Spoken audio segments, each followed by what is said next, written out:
Okay, so we're moving on to modelling with statics. So it's the same as before, it's just that this time there's actually a situation attached to it. So we're going to do example 3. So a smooth bead Y is threaded on a light inextensible string.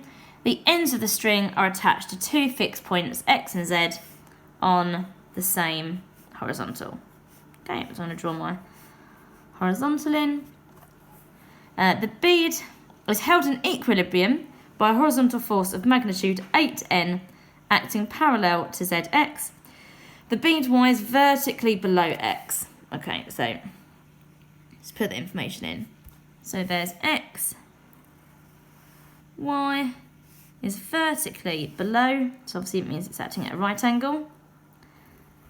And it says we have a force of 8 newtons acting horizontally and is parallel to ZX. I know that the bead Y is attached to another point Z, and it says the angle XZY is 30 degrees. Okay. Find the tension in the string and the weight of the bead. So the first thing we need to do is actually draw on all our forces. So if I've got string,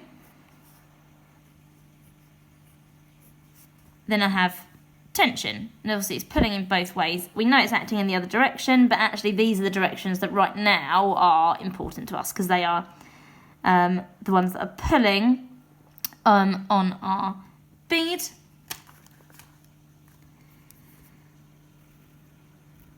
We then have our weight of the bead, and we need to resolve this tension force, obviously vertically and horizontally. Now this is going to be parallel to XZ, so using angles in parallel lines, that must be 30 degrees. So I can find tension and I can find the weight. I obviously need to find one before the other so I can work the other one out.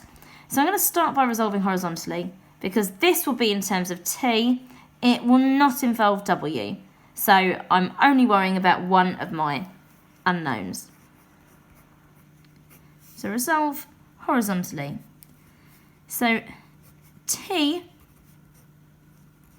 cos 30 is equal to 8. I know they're equal because they're in equilibrium. So therefore, T, my exact answer, 16 root 3 over 3, which is 9.24 newtons to 3 significant figures. So now I have my tension, I can work out the weight of my bead by resolving vertically. So my forces acting vertically are T, and I've got T sine 30. Now whilst I know what T is, again it saves me retyping that in. I'm obviously going to be using that value. And that is equal to the weight of the bead acting downwards. I know sine 30 is a half, so just to make it a bit nicer and actually save me typing in T twice, I know that's going to be 3 over 2, lots of T, because I've got a whole T and a half T. Obviously in many circumstances you won't be able to do this, but in this one it makes it a bit easier. So therefore, W as an exact answer is 8 root 3, which is 13.9 newtons to 3 significant figures. Okay, so we're going to move on to a slightly more complex example. So a mass of 3 kilograms rests on a surface of a smooth plane which is inclined at an angle of 45 degrees.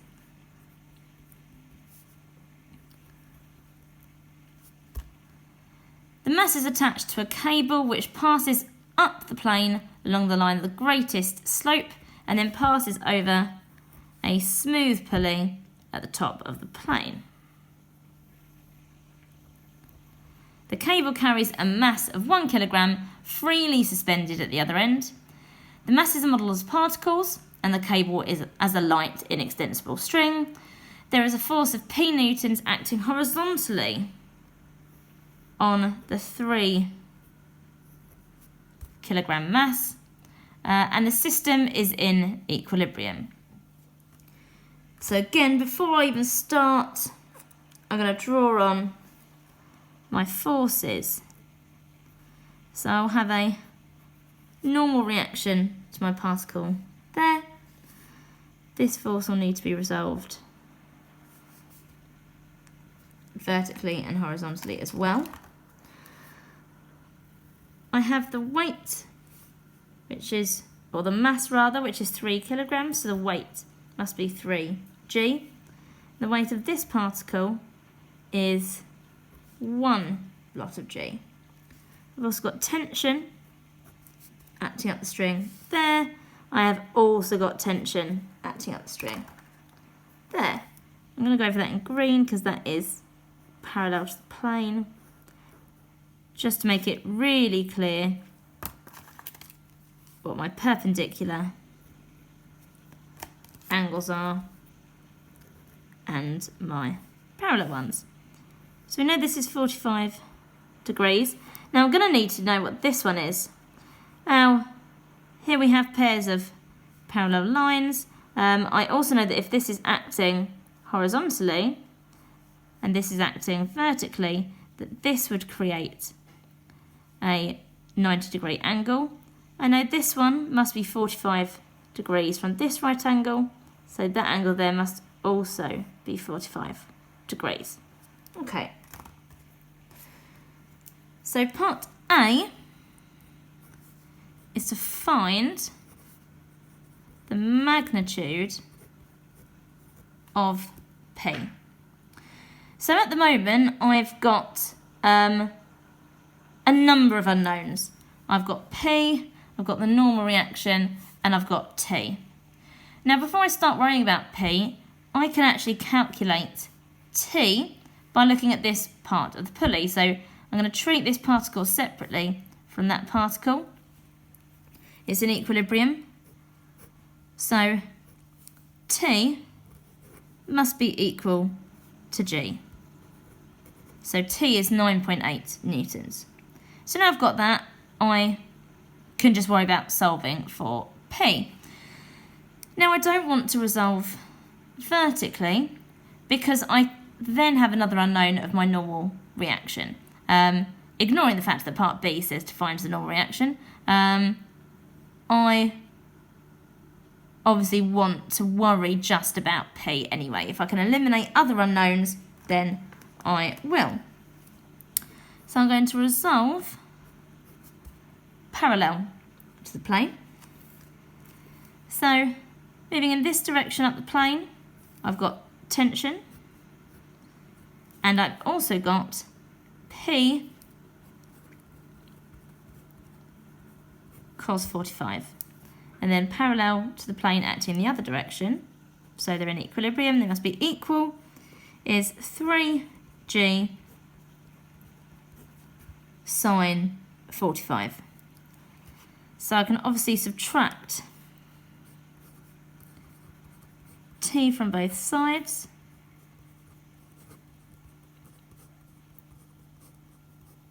So P cos 45 is 3g sine 45, subtract t. Again, I'm still writing t just because I can't bother to keep writing out 9.8. Obviously, I'm going to divide by cos of 45. So therefore, P 15.54, and there are a few other decimal places, but I'm going to need them in my next question, which is why I want to know what they are. I'll hold it on my calculator, but 15.5 newtons to 3 significant figures. So part B is find the normal reaction between the mass and the plane. So this time we're going to resolve perpendicular to the plane. So our normal reaction is actually the only one acting upwards away from the plane. So that has to be equal to P sine 45 plus 3G cos 45. Obviously I know what P is, so I'm just going to use my answer button to make sure I have my whole answer. So therefore the normal reaction is 31.8 newtons to 3 significant figures.